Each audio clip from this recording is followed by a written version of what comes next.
Norway is embarking on the largest roadway infrastructure plan in its history.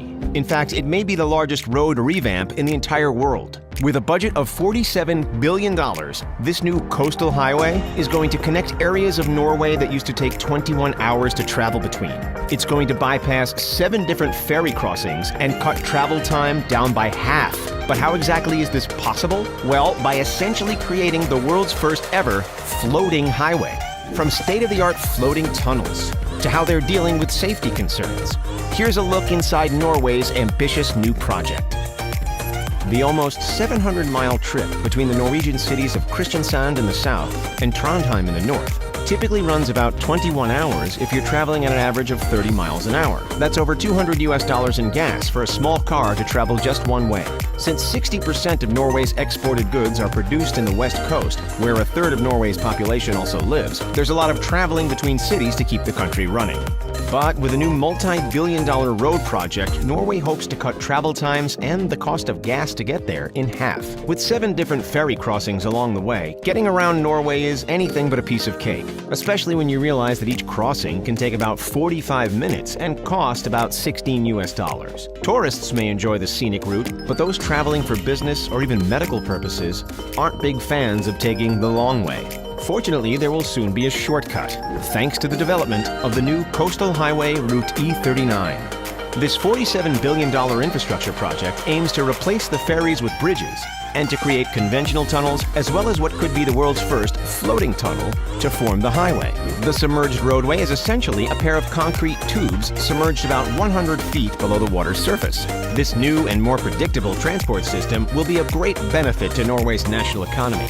It'll connect cities in ways they haven't been before and create new patterns of habitation for the people living there. These new roads will also shorten the path to reach hospitals, jobs, and schools, creating a more stable and diverse economy and a lot of happy commuters. Norway also hopes that the new highway will increase their population. Some areas, like Tysons, a region of rural municipalities located on an archipelago off the coast, have lost over 50% of their population in the last century due to inaccessibility. The trend of population loss is continuing across Scandinavia. There are many benefits to restructuring the E39, but preliminary estimates show that the required investments and improvements will cost much more than the $47 billion highway budget. They estimate it could even be as much as 340 billion Norwegian krone or $38 billion extra. So why exactly does Norway want to embark on this crazy floating tunnel strategy instead of just making more bridges? Norway has a few environmental issues with making roads. First, the harsh weather conditions can be unpredictable, with roads often closing and ferries having to cancel their departure last minute due to snow, heavy winds, or high waves. This leads to people driving for hours only to be turned away at crossings and forced to put their plans on hold. Norway is also home to many deep fjords, which makes things like bridges necessary. But they can have a huge impact on the environment and be unsafe in those harsh weather conditions. To decrease environmental impact and maintain Norway's natural beauty, the best and most efficient highway is the one that's almost completely hidden. With this in mind, the innovative new design Norway is going with is known as a Submerged Floating Tube Bridge, or SFTB. Ariana Minaretti, a chief engineer in the Norwegian Public Roads Administration, told CBC that some stretches they have studied will have average-sized tunnels of about 5 to 6 kilometers long, while others might be only 600 meters long. She also explained that the Submerged Floating Tube Bridge was actually first conceptualized by naval architect Sir Edward Reed all the way back in 1886. It was proposed again in Norway in 1923, but the technology still wasn't quite ready for such a big project. Now, finally, the idea dating back more than a century is close to becoming realized. With bridges that span long distances, you need arches and suspensions at certain points. But for a submerged floating tunnel, if you do it absolutely correct and balance the weight of the structure with the buoyancy of the structure, it can go on forever, said Niels Erik Anders Ronquist, a professor of structural engineering at the Norwegian University of Science and Technology, who now works as a consultant on the new highway project.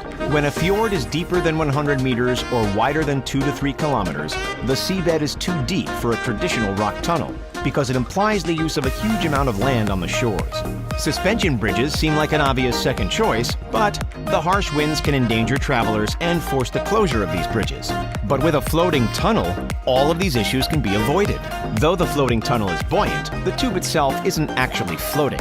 The tubes are stabilized by cables tethered to the seabed, or by pontoons floating on the surface at roughly 800-foot intervals. The pontoon idea is likely the safest because boats will be able to easily see the location of the tunnel. And with the actual tunnel far enough beneath the water's surface, ships, boats, and even submarines will be able to easily avoid collision. The experts have decided that 20 to 50 meters, or between 60 to 150 feet below the surface, is sufficient depth to avoid collisions with water traffic while also avoiding a depth that could cause increased water pressure. One of the proposed new tunnels is in Bonnefjorden, and it's called the Rogaland Fixed Link, or simply Rogfast. Construction has already started on the Submerged Tube Bridge that'll be 390 meters deep and have a 27-kilometer-long tunnel, making it the deepest and longest undersea road tunnel in the entire world. A spur connection to the island municipality of Kvitsøy will be included in the design, creating a place where people can exit the E39 to enter a small village.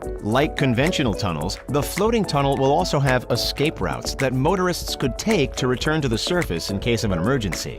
The Rogfast tunnel will have emergency exits every 250 meters, 820 feet, along with emergency lights and phones at various intervals. The work on this particular tunnel started in 2018 and was expected to be completed in 2026 for a cost of $2 billion.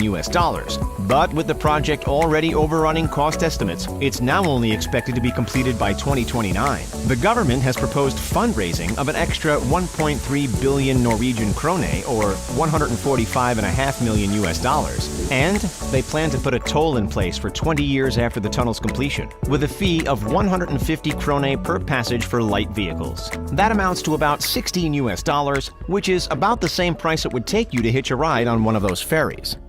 The design for these submerged tunnels is definitely innovative, but with innovation comes a lot of brand new problems. Fires and explosions are a major concern, as escaping an underwater tunnel isn't exactly the easiest thing to do. Just imagine being stuck 150 feet underwater while disaster occurs.